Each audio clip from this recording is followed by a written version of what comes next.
Ladies and gentlemen, we are the Bama Standard, your number one source for Alabama football and Alabama legends. And we're streaming live right now on Facebook, YouTube, Twitter, and Twitch.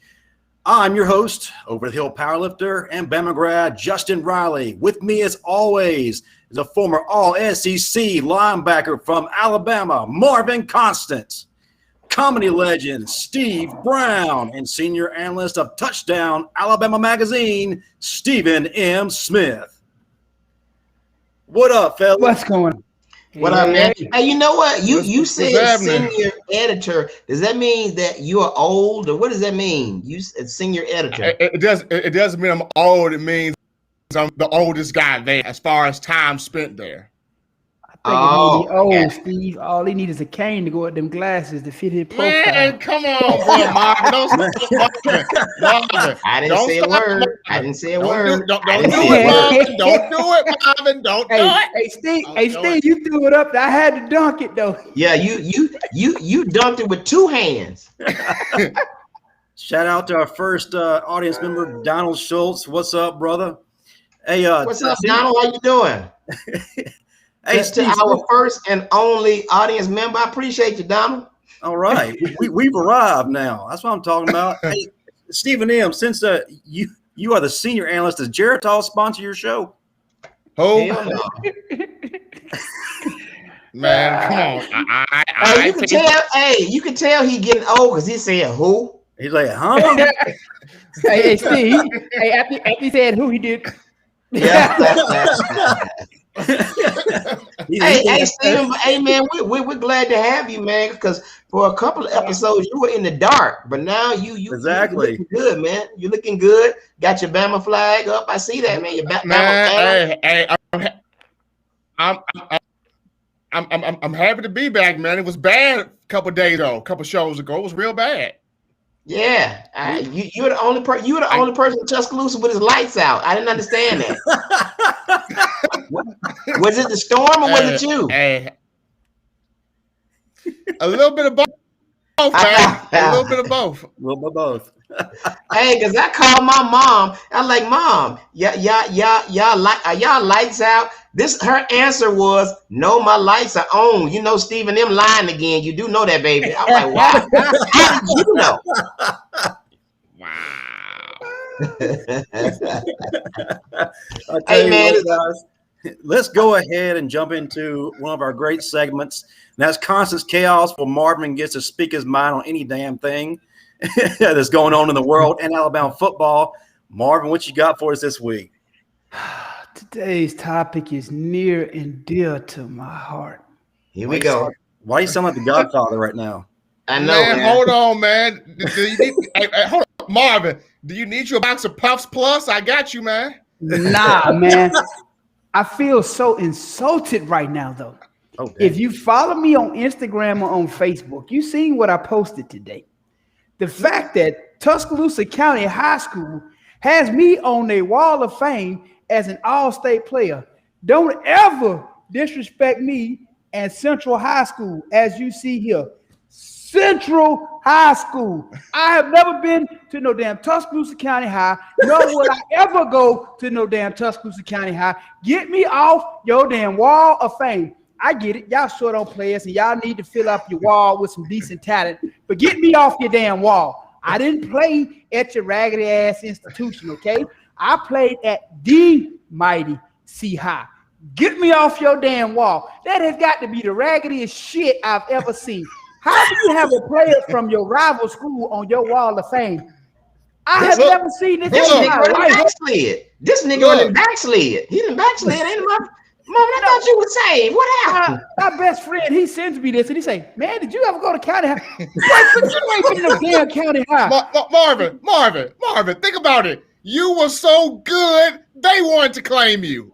Exactly. Hold on, Marvin, back up. So you mean to tell me Tuscaloosa County got you on that wall of fame? How do you have a star player from your rival school on your wall of fame? Hold on, Marvin. Stephen M., did you paint that damn wall without your glasses? Did you paint that wall? Keep on now. Keep on. Man, hey. Keep on. Hey, he took them glasses off. He took them glasses off and said, I got it. Hey, man. Ain't no telling who on that wall beside you. Look, you got Frederick Douglass. Who else on that wall? Hey, you got Harriet Tubman. Who else? Man, everybody. That Bryant. I haven't saw B.B. King on that wall. I'm like, damn. He was just sitting around in the dog. Hey, Steve. I tried to put Thomas Edison on there. I couldn't find him. See? Because his lights were off. But I don't get it. How do you put a player from your rival school on your wall of fame? Who did not fact check this wall? How do you done put it up a whole plaque with my name on it on your wall of fame? Man. Hey man, you know what? Maybe they were talking about the wall of fame as far as being the best in the city. I don't know. No, it was just Tuscaloosa County High School's wall of fame. Because I played in the Mississippi Alabama All-Star game with a few of those guys who were right above me and below me. But I don't understand. How do you not fact check that? Who puts the rival player from their rival school on their wall of fame player? I'm gonna say this, Marvin. You let that happen. You might want to go talk to LaRon McClain, man, because McClain played at T County High. You might want to go talk to LaRon, man.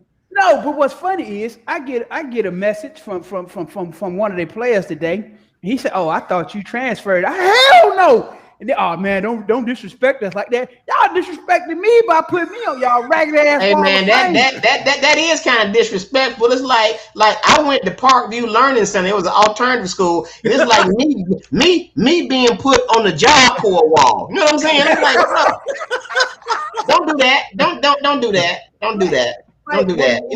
When my boy called me and he telling me this, I'm thinking he joking, right? I'm thinking this is all fun and games. Then he takes a picture of the plaque and he sends it to me. I'm like, what the hell? What jackass is going to bring a whole plaque for their wall of fame and put me on it from the rival school? Man, that sounds like something Mississippi would do. One time Snoop Dogg came over here and spent a summer with his grandmother, and now all of a sudden they're claiming him as a resident. Well, you know what? Tuscaloosa County High is as close to Mississippi as you're going to get, so that sounds about right. Hey, man, I don't understand. But you know, man, all I can say is bad mistake on them. But kudos to you, Marvin. So you deserve it, man. So don't be don't be so hard on them, man. Just next week they're gonna have you at Holt High School, so it's good.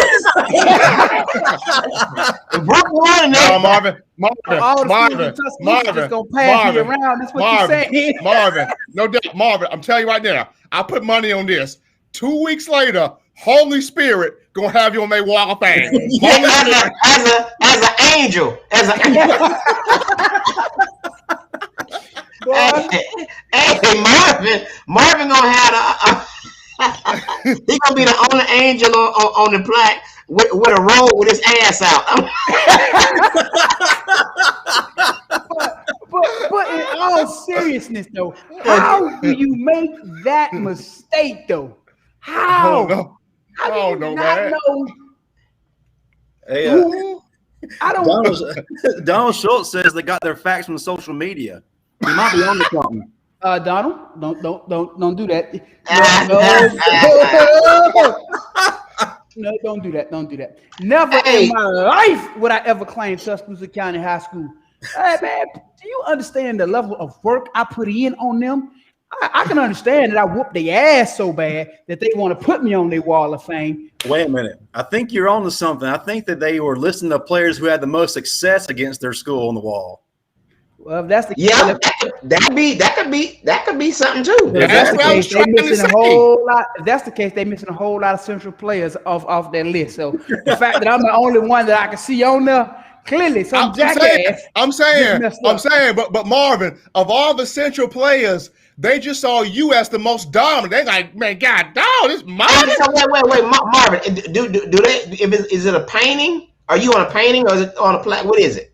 It's a plaque on their wall in their football facility. All right, so hold on. Now they got you on it, but do they have you on it getting ran over or getting trucked or what they have? I'm just saying, man. Listen, be careful. Steve, he's about to march. So they have their list of all-state players and their Hall of Fame. Hey, come Monday morning, Tuscaloosa County High gonna have a whole front yard filled in with Marvin's books. He like Central High School. You see that, don't you? See high. Nowhere have I ever attended County High. You see this? The red and the white, baby. Central High School. You don't see no pictures of County High on here. Make no mistake about it. I'm loyal to mine. Now, again, if they needed some more players to fill up their rap sheet to make it look like something, because it ain't really from there that really did anything, I get that. But pick somebody else. I got you. Again, how do you pick a player from your rival school and make the mistake of putting him on the plaque for your wall of fame? Hey man, hey Justin, you know what's gonna really piss Marvin off? After we got off, Marvin gonna go sit on the couch and his wife gonna sit by him and say, "Baby, you ain't telling me you went to Tuscaloosa County." What else you ain't telling me? You may sitting there. What else you not telling me? Yeah, what else you not telling me? And what's this about OnlyFans? I heard them talking about. No. Kind of find out Steve and them got an OnlyFans. Man, nah, bro. Hey. I went on there. It was a room full of fans, just a blowing fan. I was about to say how you go on there. It probably was on the back of a newspaper in Braille here. Get them little bumps. Hey, Steven. So listen. You know I was gonna ask you some about stuff about Bama because you like my biggest source. So this new wide receiver coming from Ohio State, is he gonna get some playing time? And do you think that the guy Tua or whatever is gonna beat out Moody? Personally, I'm rooting for Moody. I really am. I'm rooting for Moody. I'll take the first. Take a puff. Get your inhaler now. Get yourself together. Hey, you know what happened last time? I'll take the first question first. Williams, the receiver, gonna play. He gonna play. Now the linebacker To'oto, he'll get the rotation in there, but I think Moody starts at that spot. Moody has proven himself now. Whatever Toa, whatever his name is, you know what? Yeah, he was good at Tennessee, but you got to understand something. He got a whole lot of people around him that, Can I say one thing about that, though? I'll say this. Playing linebacker is not like playing receiver or playing running back. Receiver, you can rotate guys in, and they go know what routes to run, and same thing playing running back. Playing linebacker, it's not in your best interest to rotate guys in like that because playing linebacker, you got to get a feel for the game and what's going on. Right. You got to see them cues, and you got to be able to read them. And once you finally figure stuff out, if they pull you out the game, now the next dude coming in, he trying to do the same thing that you just figured out. Right. So that ain't a position where you can really rotate guys like that. You might have different packages where he plays, but I wouldn't just be swapping them in and out because, again, playing linebacker, you got to truly get a feel for what's going on. You got to see it, read it, react. And once you see what those lineman tendencies are, if you take me out once I done figured it out, I'm going to be pissed. But okay, Marvin. But you know what? I was looking at some stuff, and they were saying that that's the only possible way they're gonna use them in different packages, like you said. They'll use them because honestly, man, I just don't see this dude coming in beating Moody out. Like I'll give you a perfect example. I forgot who this guy was. They transferred in for I think he was number 10. I think he was a linebacker. They were speaking highly of him. And he really never touched the field as a linebacker. He was on special teams. Y'all know what I'm talking about, but I think he transferred. Cajo. Right. They were like, oh, he's this, he's that, but he couldn't break the rotation. And then he ended up on special teams. And I think did he transfer? He did transfer, didn't he? He did transfer. He did. Yeah. So that's one position I say though, man. You really have to get a feel for what's going on to get success playing linebacker. Because again, them first few plays, you checking everything out. You just analyzing the situation. You're looking for the tendencies and the cues that you've seen from watching film to see if they're going to be true. Once you figure out if they're true or not, then you got to start assessing how you're going to read and react to it in certain situations. By the time you figure all that out, if they taking you out of the game, you're wasting your defensive reps, because again, the next guy who comes in, he's going to have to start that whole process for himself, trying to figure it out.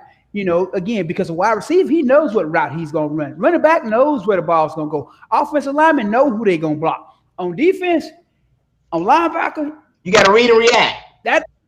Right, because even playing corner, I know I got this receiver. That's good. Playing safety, I know what I got. Linebacker is the one position where you have to read and react more than any other position on the field.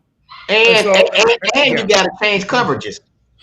Constantly change coverage. When it shifts from zone to man or man to zone, I mean, it's so much going on. Once you get that feel for that game and you locked in, most coaches is going to leave that person in who they know has that feel for that game and let him do what he does. Because when you rotate guys regularly, it's hard for him to stay consistent with that feel for the game. But again, you'll see him probably in different packages. Hey, man. You know what? I'm gonna tell y'all. Marvin knows what he's talking about, because trust me, he played for Central and County High, and he had all this experience. So I know. Yeah, Marvin. So going back to something that Marvin just mentioned, this is big for Moody here, because Moody's going into his 4th season being around Saban and being on the staff. Now, To'oto coming from Tennessee, Jeremy Pruitt and Nick Saban have some similar tendencies, but just because they're similar does not mean they're exact. Mm-hmm. There are some things that Saban did not teach Pruitt. There are some things that Saban kept towards himself as far as the schemes and stuff go. So he still has to come in here and figure everything out, versus Moody. He already knows everything in this Bama system because he's been here. Okay, not only that, not only does he have to figure out Saban's not only does he have to figure out Saban's tendencies, he also got to figure out that his defensive coordinator don't know shit. He got to figure it out. Oh man, I wasn't gonna get on Pete today. I wasn't. Yeah, he got this. Somebody, no man, that's. I wanted to do that for Constance Chaos today, but I didn't. Somebody was asking, was he gonna be up for the Broyles Award this year for the top assistant coach in the country? I was about to say, horse shit. I don't care who he got on defense. You can dig up. You put Ray Lewis out there with Lawrence Taylor. You go get Terrell Suggs. You can bring the all pros out there. Pete Golden will still F it up. Ain't no way in the hell he gonna win a Broyles Award. That man can't call defenses to save his damn life. That man, you know what, Marvin? You said that he will F it up. I just thought about something. You think he put you on that plaque? Do you think he? Hey, Pete might have been the one who printed that plaque. He was on the committee. I think you. But in all seriousness, man, I don't see what all the hype is surrounding him. You know, a great defensive coordinator, he's gonna take decent players and make them better in positions to make them better and make that defense thrive. He has the best players in the country, and at times it looked like we were lost, getting our ass handed to us. Bro, let me tell you something. Like I said, nobody should be able to score on Bama this year. Why? They got all the great players. They're coming back. They're experienced. And if we see a repeat of last year, then I'm like, dude, they didn't let it go. Hold on. Here's the thing about it. You look at two games in particular, the Ole Miss game and the Georgia game. That's what I'm looking forward to. Look at all the points we gave up. Now, they claim that this is the most talented roster that they've had. Go back to the 09 team. Go back to the 11 team. Go back to the 12 team, to the 17. None of those teams gave up points the way this team gave up points. But they say that this roster is supposed to be more talented. Again, a good defensive coordinator is going to take what he has and he's going to adjust to it and he's going to make them better. It seemed like at times he was dragging them down with the calls that he was making. And Marvin, you know what? Another thing too, you can't come up with an excuse that there was no spring ball. You can't come up with an excuse now. So you had spring ball to get this together. So if Ole Miss come in and put up a bunch of points, I'm like, okay, fire his ass. Something ain't right. I have his bags packed at every game, sitting on the bus waiting just in case. Is this gonna be the game? Man. Yeah. Oh man! Hey, Excellent points, guys. You can't get nowhere. You can't get nowhere with Marvin, man. Marvin ready to boot you out the door. Excellent point, guys. I can't stand poor defensive coaching, man. I take pride in defense. I understand that. Our defense has not been what it has been over the past decade. It has not been up to par. I'm sorry. And you know what, guys? You know what? When Justin said, "All right, guys," that means moving right along. Shut up. Still talking. When we sit here, Hey, Justin said, "All right, guys," like 4 times. Now he look like he's about ready to curse. All right, go ahead. Tell you what, man. The man puts out one book with a cover look like a D'Angelo album. Actually, anyway. I've written 2 books. and he don't want to listen. Well, y'all shouldn't have brought up Pete Golding. You knew when you brought his name up there, it was going to start a whole situation. You knew it. Justin, I'll say it for you. All right, guys. So, all right, before our guest jumps on, I do want to move on to our next segment, and that's the depth chart with Stephen M. Smith. He's got some interesting points he wants to discuss for NFL Week 1 regarding former Alabama players. Take it away, Stephen. Stephen, why did you just wave like the people in the audience waving back at you? He was shaking up his inhaler. He was getting ready. Puff. Forget that inhaler nonsense, Marvin. But so the NFL schedule came out last week, and a lot of these games are going to be big games, especially the Week 1 games that feature some Bama players. Now, if Mac Jones beats out Cam Newton in New England, if it happens, training camp, that we could see Week 1, Tua. We can see Week 1, Tua versus Mac, Patriots and Dolphins. That's going to be a fun one right there. But then the one I'm going to have my eye on, you got Falcons and Eagles, which is Devontae Smith versus Julio. Huh? I say, which eye you going to have on it? I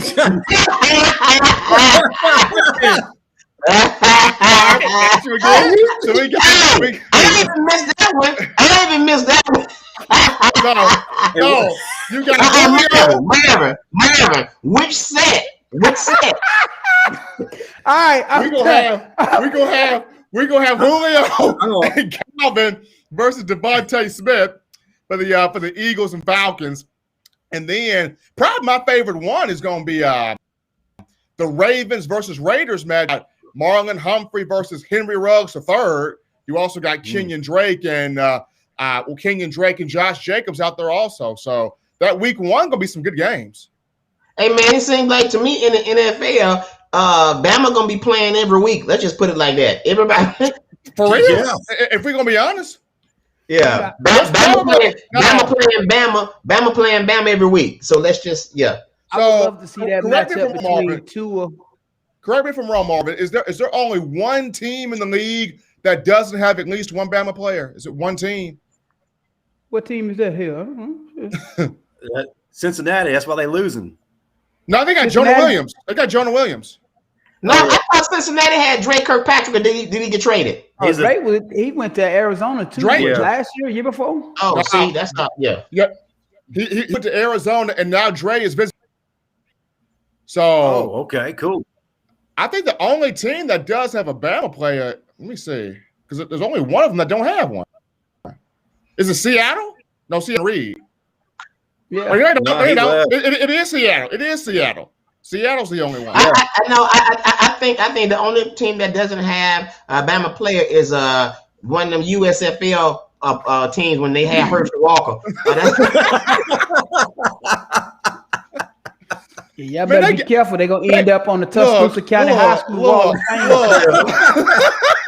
Look, they gave up so much to get Herschel, too. They gave up everything to get Herschel Walker on that team. Yeah. Did they trade like 7 draft picks and some cash money just to get that, man? And their back page account. All that. Hey, speaking of USFL, before Charlie jumps on, what y'all think about Trent Richardson going to play in that league in Mexico? Man, I thought that was a joke. Are they paying him in tacos? I'm pretty sure that was racist. they paying him in wine, pesos, Cinco de Mayo, and some tacos. Wow. Hey man, I'm gonna have about 10. Hey, guess what? Hey, who was Mike? Hey, his signing bonus was. Who was Mike Sanders? Anybody know who Mike Sanders is? He said, "Call me when Charlie Peprah comes on." This isn't funny. Who's the bald guy?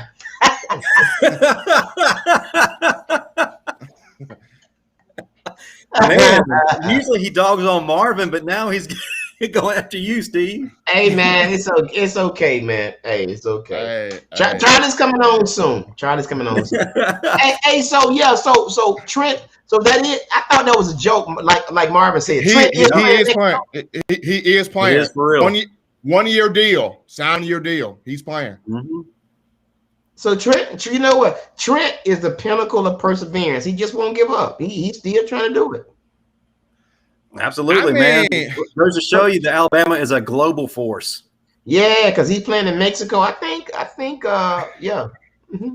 Yeah. I just feel bad because he was one of the best players to come through here, especially at running back.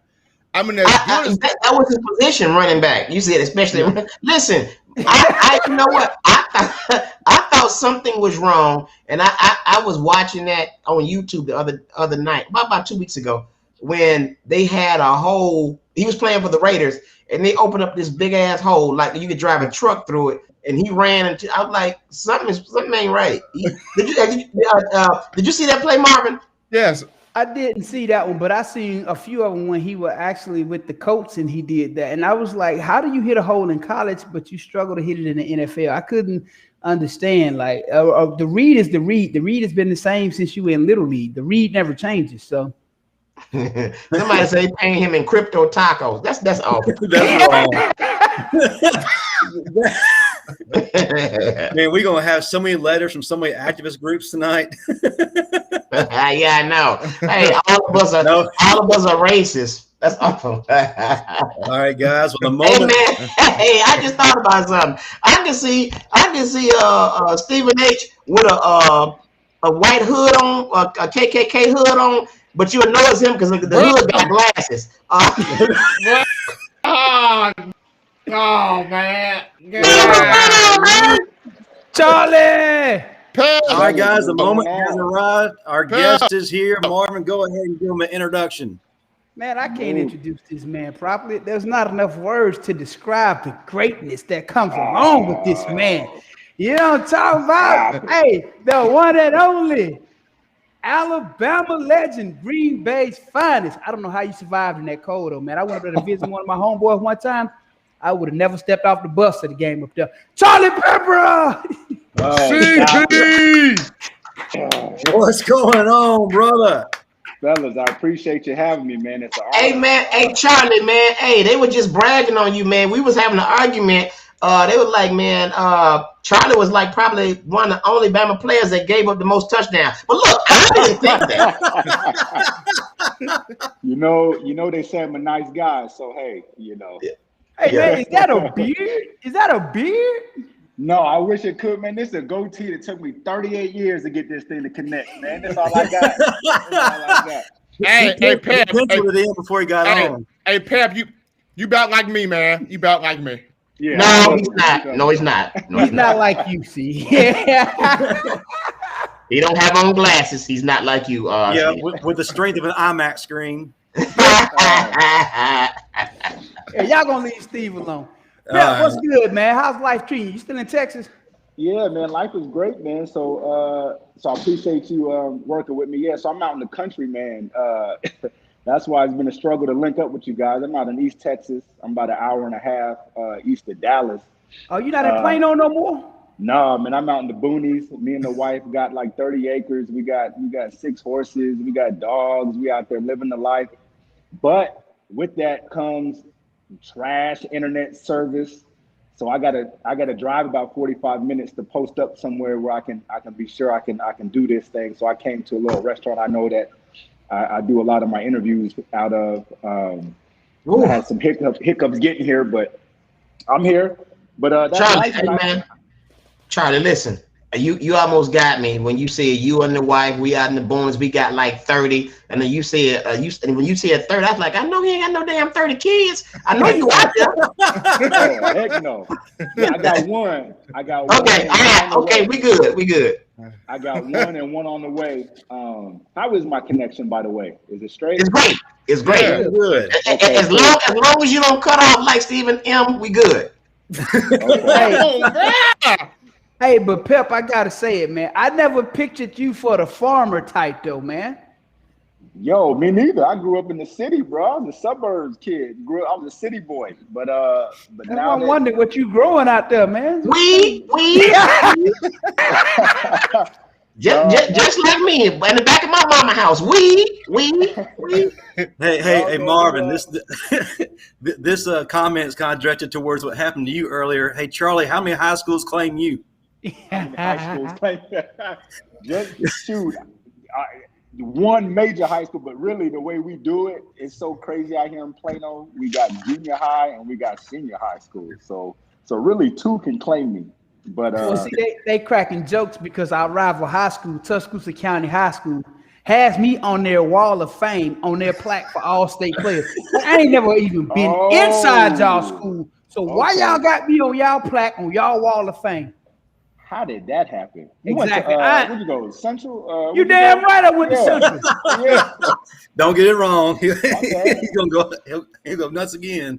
Yeah, That's man. crazy.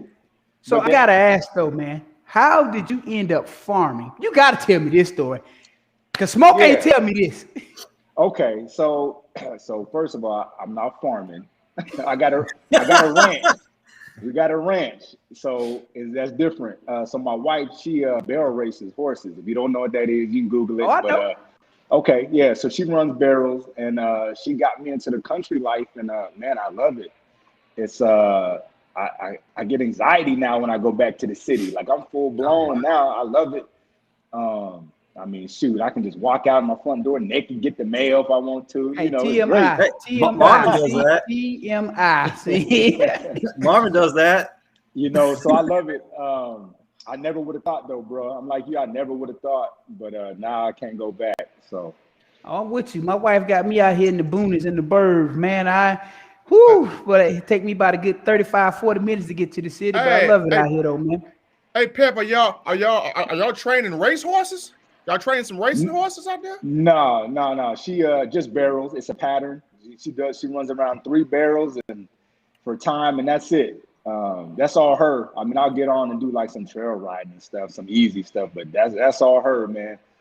But that's all we got going. And to answer Steve's question earlier, I got 1 kid and 1 on the way. I got Well, congrats, brother. Yeah, appreciate congrats, it. man. My little man, my son, he's 2.5, and my daughter's coming the end of August. So Congratulations, bro. That's awesome. appreciate it. So that's what we got going. Tell you what, let's go ahead and dive into your career, man. That's why we have you here, is to celebrate everything you've done. First and foremost, it started out, when you go to Alabama to play at DBU, because that's what we are, is DBU. It's Yes, something sir. serious. Not just anybody can go to Alabama and play defensive back. So what did it mean to you to go to the school that produced the best defensive backs ever? Man, it meant a lot.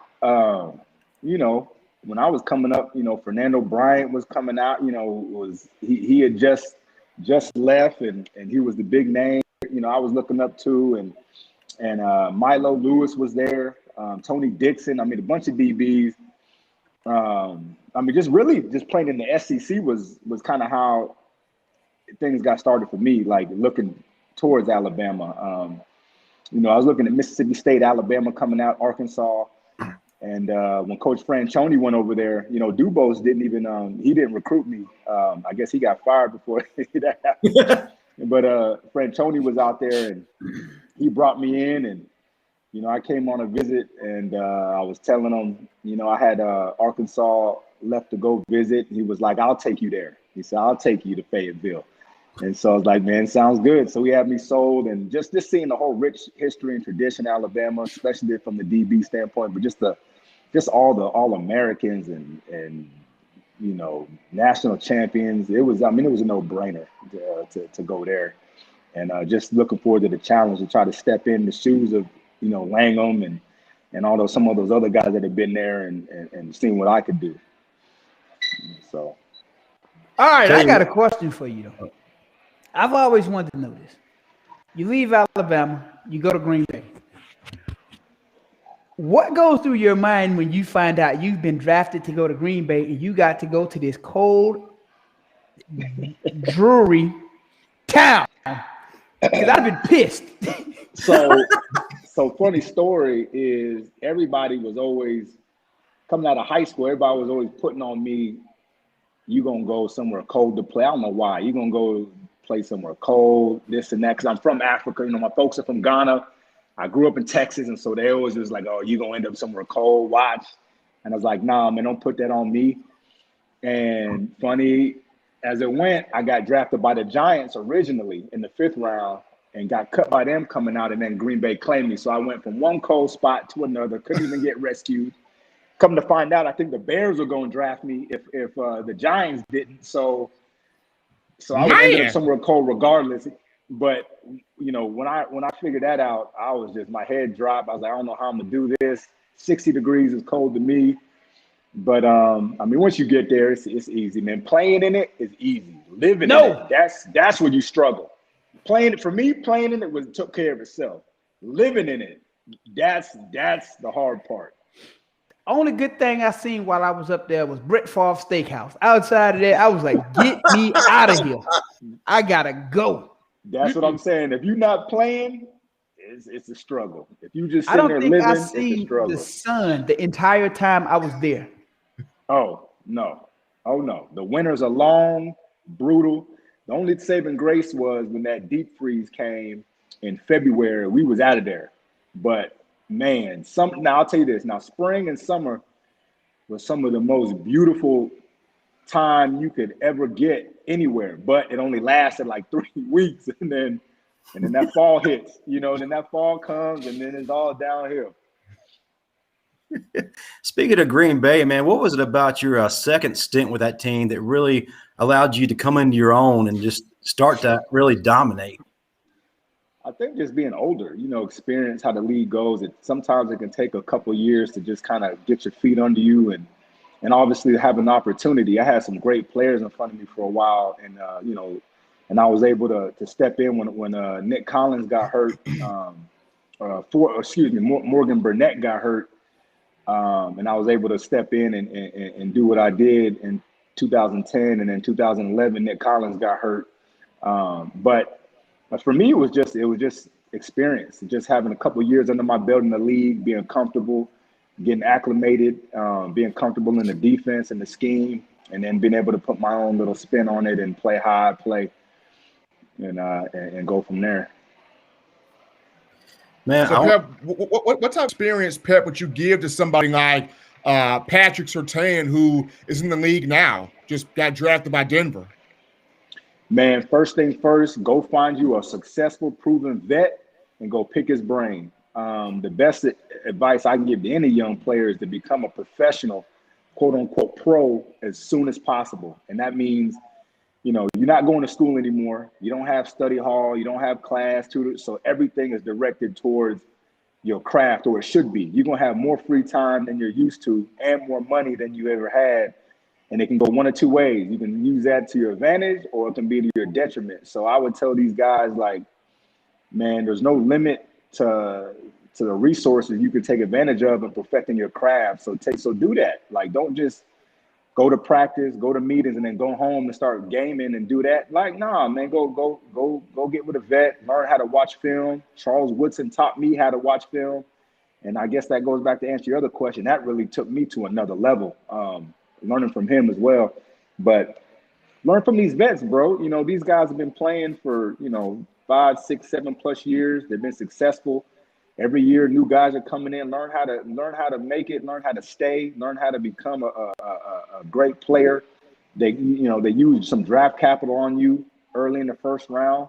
You know, if you don't do what you're supposed to do, it's on you. They want to pay you. They want to do it. You know, they want to give you all the opportunities to succeed. So take advantage of it. Try to become a professional as quick as possible. That's the advice I got.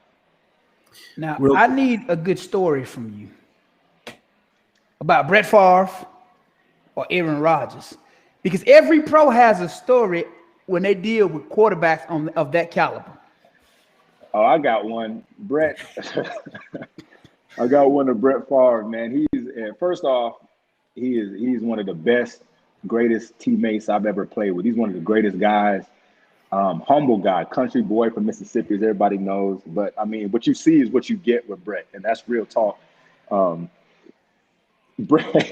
Brett, I'll never forget. I got there 2006 rookie. I get claimed off waivers after getting cut by the Giants last cuts, and my head is spinning. I'm just like, man, I just got to the league and I'm already changing locker rooms. Last week I was playing in New York. Now I'm in Green Bay looking at my helmet like this is crazy, and I would say a week of me being there, I'm walking down the hallway and I see Brett, and, this guy doesn't know me from Adam, right? In my mind. And I'm just walking. He's like, hey, Charlie, I've never even introduced myself to him. He knew my name.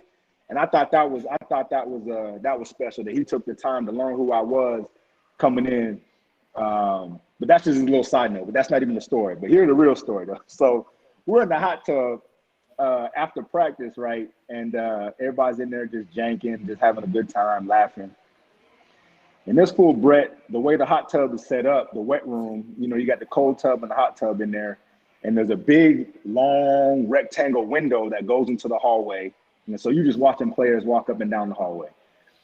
And he comes down the hallway with this goofy grin on his face. And he puts his face to the window and he peeks in and he turns around, pulls his pants down, spreads his butt cheeks open, presses up to the window, moons everybody, and then turns around and gives everybody the thumbs up, and then walks off. And everybody just starts dying. Like, that's Brett. That's him all the time, on the field, in the huddle, in the meeting rooms, fourth quarter, game on the line. That's Brett. And that's the side that I think a lot of people hear about, but it is true. Like, that's him, like 100% all the way. And there's a bunch of little stories like that. A lot of them I can't even talk about, but that's one that speaks volumes of who he is, man. Hilarious. Well, sticking with that, man, I want to talk about the Super Bowl. You actually had a tremendous performance. You led all tacklers in that game. You were the only player with double-digit tackles, so you basically balled out. From your perspective, man, what was that experience like? Man, that game was surreal. It's the end of the season. Everybody's beat up. Everybody's, dragging into the game. Two physical teams. Both teams were kind of hitting their stride, obviously, going into that game. Our offense and defense were clicking, same with Pittsburgh.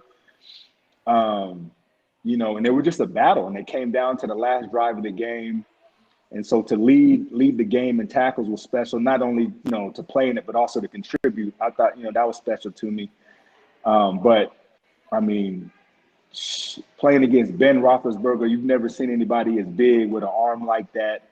And that was when Antonio Brown's rookie season. So they were loaded too. He was returning punts and kicks. So, they had so much talent. They didn't even use him that much. You see to be on the same field as Polamalu and Ryan Clark and, Hayward, some of those guys on defense for them. And I mean, it was just a battle, and of course, coming away with the victory at home from, I'm from Dallas. So to win it at home in front of the friends and family, that was just awesome, man. It really was. And it's one of those things, I know it's cliche, but when you have a dream come true and it's fulfilled, it's a feeling, this is what I used to say.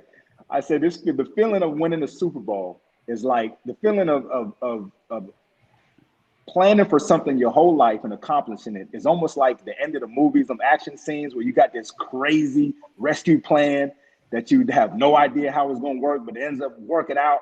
And, they all laid out at the end, all spent, but they rescued the girl or the hostage or whatever they had to do. That's what it feels like. You got this crazy long shot plan that you come up with and you end up executing it. And it's like that sense of fulfillment is what it was, It was great. But it's funny because at the same time, in today's society that we live in, man, ain't nobody care anymore. Like, can't nobody tell you, you say Super Bowl 45, who won? You're gonna hear crickets, you know. You know, nobody even knows who played in that, you know. But at the same time, man, it was awesome, bro. It really was. I mean, just every cliche catchphrase you can think of, that's what it was. Man, what did you take the most? What did you take the most, Pep, coming from Coach Fran? Because I know, I mean, during your time at Bama, it was the point where it wasn't as big as it is now, but still was big for you. But what did you take from Coach Fran during your time at Bama? Well, Coach Fran, man, he was heavy on structure and discipline. Hold a rope. Yeah, like, I mean, he brought that quote unquote true college mentality. I mean, like, we couldn't get on a knee on the sideline. We couldn't take our helmet off on the sideline. I mean, it was, you know, it was one of those type, you know, just really just strict and structured. So I think that, you know, I took away, and that, you know, that can do some good. You know, that can do some good. There's a place for it. But that's just one thing that always sat with me, man. He used to get at everybody. Him and Nick Saban were kind of similar in a way, you know. He used to get at his coaches the same way. He used to get at his players. He was a no-nonsense guy, you know. But, shoot, you wish he would have stuck around because of the momentum we were building at the time. Mm-hmm. And I think we could have did some things. But it is what it is. But I think that's the thing that sticks out to me the most about Franchione is just the structure and the discipline that he brought with his program. Yeah, sticking with that, what really amazed me when Coach Fran was there that last year, I believe that was your freshman year, we were on a bowl ban. You know, we're going on probation, and most teams probably would have hung their head and not really given a whole lot of effort. You guys, on the other hand, y'all are playing every week like y'all are competing for a title for real. And y'all were just rolling through the season like y'all were hungry and y'all wanted to win. What made y'all's experience different from other teams that probably would have been facing the same kind of sanctions? You know, I mean, Moot can speak to this as far as like being on probation and still going out and playing hard. I think that's any competitor. That's what you're going to do. It don't matter. Like, it's a competition. We finna go, you know, we finna play. But you know, it was a struggle first because a lot of the coaches were kind of massaging the idea of the bowl ban. You know, I think we might skate out of here with maybe a slap on the wrist or something. So we kind of, you know, as a young guy, and being naive, not being from Alabama, being from Texas. And so maybe not being plugged into all the chatter and not understanding what had really been going on the whole time. You know, in my mind, I'm like, okay, maybe they 1 year bowl band, I'll redshirt and I'll be good. Maybe these are some scholarship cuts. And so you're not really thinking what's going to happen. But when the verdict came out and they kind of just dropped the hammer on us, you know, guys were kind of shook. We had a chance to, some of us had chances to transfer. I thought about transferring to Kansas State. They had a good program for the DBs at the time, but we all decided to stick together. And I think we used that as kind of fuel to kind of like just stick together and do what we were going to do, you know. I think the whole class redshirted except for Todd Bates. So we were all kind of in it together. So that was kind of our mindset. And at the end of the day, our goal was to go get education and try to go to the NFL. And so just because we couldn't go to a bowl doesn't mean the film wasn't going to stop. Doesn't mean the evaluations from the scouts weren't going to stop. So, you know, we just looked at it like, yeah, it sucks, but hey, it is what it is. We're going to do what we came to do. And we really thought we had a chance out of it. And again, if Coach Fran, I think if he hadn't left and we kept the same continuity, I no doubt in my mind, we would have played for a national championship at least 1 year that, you know, out of my time we were there, just because of the continuity itself and the way the defense was put together. But I mean, I wouldn't have traded that experience for anything at all. I learned a lot and I grew a lot. Well, I'll say this. I did one spring under Frantoni, man. Carl Torbush was an amazing defensive coordinator, man. So, he would have definitely prepared y'all for, for that next level, man. So he was great at what he did. Seeing that transition from Ellis Johnson to Carl, it was like there was not a beat miss. Both of them were great defensive coordinators. So y'all did have solid coaching on the defensive side of the ball. And funny story about that. Luke, you almost ruined my confidence, bro. You have no idea. I came. I think the spring on my high school spring game. I think you had already suffered your knee injury at that point. I can't remember. I know you were walking around and you were injured at the time. And I remember like, yo, who is that dude? That is the biggest dude I've ever seen in my life. I said, I'm finna step on the field with guys like that. Like, that's who I'm finna play with again.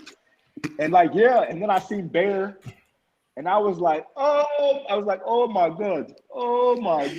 Like this is SEC, like college football, and like my confidence just dropped. I was like, man, I'm a skinny kid from the suburbs, 180, and I'm like, this is who I'm about to play with. I'd never seen a dude that big. I'm like, what he play? Like, he a linebacker. I was like, oh my God. Well, I tell you this, man. As big as I was, we sitting in the meeting room, right? Everybody's talking. The room is completely, it's loud in there. Cornelius Griffin walks in the room with the tank top on. When I say every man in that room stop talking, and we looking like, what the hell did they find this monster? Look like Debo. He walked in the room. When I say everybody in there stop talking, and we looking like, I hope he's on defense because I ain't finna lie. I believe it. Y'all had some, we had some shoes to fill, and that was kind of another motivating factor. We're like, man, because we talk about this a lot. Like, we kind of were just a class that got labeled as just the best they could do, slapped together. We weren't really highly touted. I don't even remember if the star system was even going on at that time. I would have been a 3-star at that time, 2.5. I don't even know. Maybe Brody, and I want to say maybe Von Ewing would have been the biggest names in our class. I know Roman had some pub too, but he was a local guy. And I just remember seeing the size of those dudes from you, the Aries, man, even Brandon Myrie, like just y'all had some big dudes, and coming in, it was like, man, we gotta. You guys were coming off a SEC championship in '99. I know I had a down year in 2000, but we were like, man, we got to step it up. We got something to prove. So I think that was another reason why a lot of us kind of wanted to stay there and see what we could do. But man, Pep, how good Brody Crow could have really been if not for them injuries? He could have been as good as he wanted to. His arm was as strong as anybody. But he was a thinner guy, especially in his lower. But he had these big old hands and could whip it. He could spin it. And but that's the game of football, man. Availability is probably the most important ability, they say. So, and same with Marvin. Like Marvin, I'm looking at you now like this. You look the exact same. Like obviously you were a little leaner and thinner, but I'm just looking at you like you probably would still be playing right now, like the way your genetics are, like. Right. But that wasn't his path. That wasn't his journey. So Brody, he's somebody that could have been special because of his arm talent, and if he got in the right system. And I also think some of his injuries affected his mental too, and the way he played and stuff like that. If you ask me, and confidence. But he had a live arm. And it's a shame to see that it didn't go the way it could have went, but that's how it goes, man. And to piggyback off of talking about former teammates, I want to focus on that secondary. Pretty amazing. We had you, Anthony Madison, Roman Harper, Ramsey Robinson, and Simeon Castile. Can you talk about that room right there and y'all's relationship? Man, we had a lot of fun, man. There was a lot of guys. We all had pretty good ball skills. And except for, I'll say all of us. None of us were elite athletes. We were all great workers. We were all good enough. You know, Simeon was probably the most fluid athlete out of all of us at the time. Roman was probably, I would say, probably the most NFL prototype athlete out of the group. But that we had pride in that room, man. Like I said, us all sticking together, and then Simeon coming in the next year. Nobody going anywhere. We had pride trying to see what we could do together. So, you know, we all played early. And just the experience of playing together for so many years, we kind of had a bond. Like it was great. It got to the point where, you know, if the wrong defense was called, we all could make up for it because we all kind of knew how to play off of each other. So I think that was huge. And man, it was all of us made it to the league. 3 of us got Super Bowl rings, and that's just in the backfield. Not let alone Mark Anderson. But he was on the defense front. He's got one. So there was a lot of guys on the defense as a whole that went on and were successful. But in that DB room, I think we were severely underrated and don't get enough credit, I think, for the type of guys we were and the success we had. But it's okay. That's how we like it, man. Underdog, baby. Most definitely. So Pep, explain this to me. Why does Mike Schiller get such a rough rap, man? Because for me, I felt like you needed Schiller in there before Saban came, and Schiller did some great stuff. He did some great things. So why, when people bring up Schiller, it's always met with, it wasn't good, it was horrible, it was rough. Why does Schiller get such a bad rap? I mean, it's just the timing of everything. Well, first, I think that was his first stint as a head coach, number one. And, I mean, just the timing of it. Like, he's stepping in, after, Coach Price, he leaves. He gets hired kind of quickly. Brody gets hurt one season. There was just a lot that he was dealing with, and I'm not sure if he was equipped, or any of us were equipped to really handle it. It was a new staff, and you're in the SEC, and you need all your bullets, to compete in the SEC. And you let one or two things go wrong, it's rough, and that's kind of what happened. But he was the guy in the driver's seat at the time, so he's gonna get the flack. And from what I understand, I think he could have saved his job at least a year or two if he would have let some coordinators go, but he's a loyal guy and he didn't want to do that, and so he had to go. So, that's just trickle down whisper that I've heard over the years, but and I think that's all it was, just the timing of everything, just the melting pot of all the unfortunate circumstances. He's the leader at the time. He's gonna get all the flack. That's what it comes down to. I mean, it was a rough time back then. A lot of people don't understand transitions. I mean, y'all played under 4 different coaches. I mean, that's a lot to deal with. A lot of people never understand what that's even like, because every coach comes with a different playbook, so it's constantly having to learn, constantly having to adjust. So for you guys to come out and be successful after going through 4 different coaches, it speaks volumes to your guys' character and to you guys' talent, because again, a lot of people after going through 4 different coaches would fall to the wayside. So, I got to shout y'all out, man. Appreciate and say, it. man, that is very, very big of y'all, again, because most people will never be able to learn 1 playbook, let alone 4.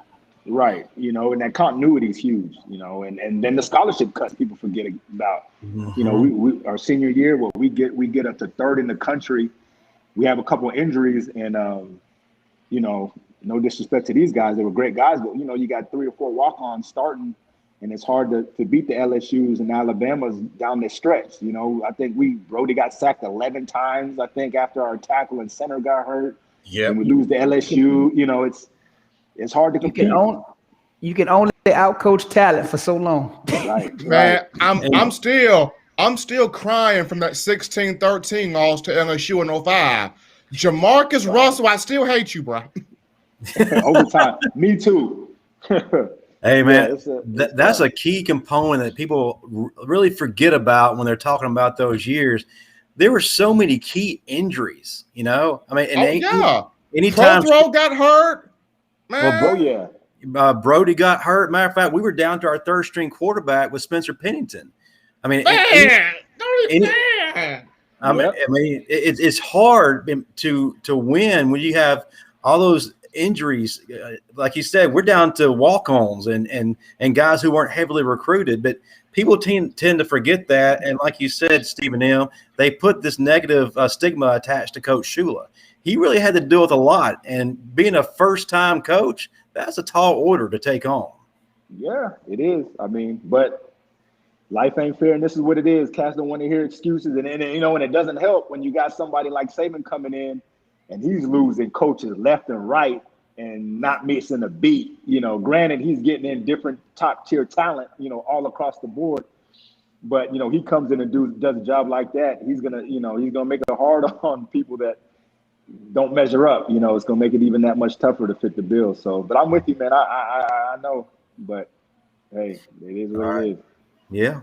Before we move into our closing segment, Charlie, if you would, man, can you think of your favorite moment or best moment of your career at Alabama or even Green Bay? What would you say would be? Ooh, man, that's tough because there's so many. Don't talk about the free ice cream at Bryan Hall.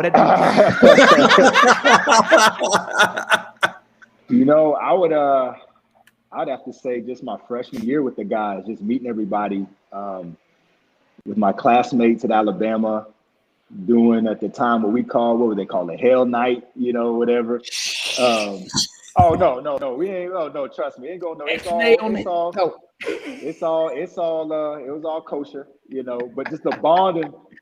Come on, I know the rules, but it's all the bonding experience coming in with those guys, being part of the B-Sci-Fi family. When you get initiated, you realize the family that you were part of. I think for me, that was the most special moment, realizing the legacy that you now are part of, and that those are memories that you can't replace and you can't beat. Speaking of that, and before I move on to our next segment, one of those memories of your freshman year, I remember like it was yesterday, the loudest that Bryant-Denny Stadium, or one of the loudest times that Bryant-Denny Stadium ever got, was when you had that pick six against Georgia. Man, that earth was shaking after that, brother. I couldn't hear anything. It was so loud. Yeah, that was special, man. Unfortunately, again, we were on probation and couldn't go to the SEC championship game, that year. We had a rematch against Georgia, but I was joking. We would have won that game. I think Daniel Moore might have made a painting, man, but no doubt. It didn't work out that way. Ziefel, I think, shanked the punt towards the end of the game, gave them a short field. They scored, and we couldn't overcome it. But that was definitely special too. Yeah, that ranks up there because I've had fans from all different generations tell me that's the loudest they've heard the stadium up to that point. And so for me, that was special to hear that. Just thinking about all the players that have played there and all the games that have been there, and they said that was probably top 2 loudest they have heard it. Mm-hmm. But that was a special moment, man. It really was. Awesome. Well, I like to do every week is touch on Marvin's book a little bit. We like to brag on it. We also like to know what's going on, and then how we can get our hands on it. Marvin, can you give us the latest update on your book? Man, the book does what the book does, man. So again, if you follow me on Instagram or Facebook, you often see a lot of people's stories that are actually using the book and how it actually changes their lives, as they start their fitness journeys and as they move through it, man. So for those of you who are looking to grab a copy, it's 40PLUSSTRONG.com. That's 40plusstrong.com. We actually have a book tour that we're actually starting this summer. So stay tuned for those dates, man. We're going to be on the road bringing the book to you. Yeah, I got to go cop that. I got to go copy it. Surprise. See, I'm not even going to ask for a free copy because I'm going to go support the movement. You know what I'm saying? Well, we appreciate it. We appreciate it. I'm going to support the movement. Hey, man, listen, I'll be 42 this summer. I'm trying to show them you can still be ripped up. You can still have ab game at 42, baby. Going on 32. I see you. We're trying to hold it in the road. Yeah, man. Looking good, bro. Well, Pep, man, I thank you so much for coming on. We are very grateful for your time. If you would, brother, give us some closing words. Tell us what's next for you. And if you're on social media, how can fans still keep up with you? Man, first of all, man, appreciate the opportunity. I know this flew by, but thanks for having me on. Definitely got to do this again sometime. Maybe I need to hop on with some my other DVAC compadres next time. But I'm not a big social media guy. I finally got on Instagram. People have been bugging me. I like to lay low key, but I'm trying to catch up with the 21st century. So I'm slowly getting back out there. But I'm on Twitter, just at Charlie Peprah. On Twitter and on Instagram, Charlie_Peprah. And right now I'm just kind of stay-at-home dad right now till little man gets a little older and I get back out. I was a scout. We didn't talk about that. I was scouting for the Packers for about 3.5 years, but I was on the road a lot. I had to come off the road and take care of home. So I'm doing that right now, but I'll get back into it once they get a little older. But man, that's about it. Oh, and one more thing. I was hoping Steve would have still stayed stuck around. If he is, I can't see him. I'm on my phone, so I don't know if he had a show. He had a show. Okay. Too. Man, I was going to tell him if he remembered the stand-up he did one time when he came for B-Side Fight Week. He had a set that was one of the top 5 funniest sets I've ever seen in my life. He did one on me. That's when he had dreads at the time. Pre-game warm-up. He was imitating me pre-game warm-up, talking about I'm bouncing around with a spear, talking about I only play for you, Coach Schiller. His dreads flopping. Man, that was the funniest mess I've ever done. I was gonna ask him if he remembered that. Oh my gosh. What? What? Man, I asked him if he remembers that, man, and let me know. Oh, I gotta ask him. Well, we're gonna have you back on and talk about that. We're definitely going to have you back on and talk about that for sure. Oh my gosh, that's crazy.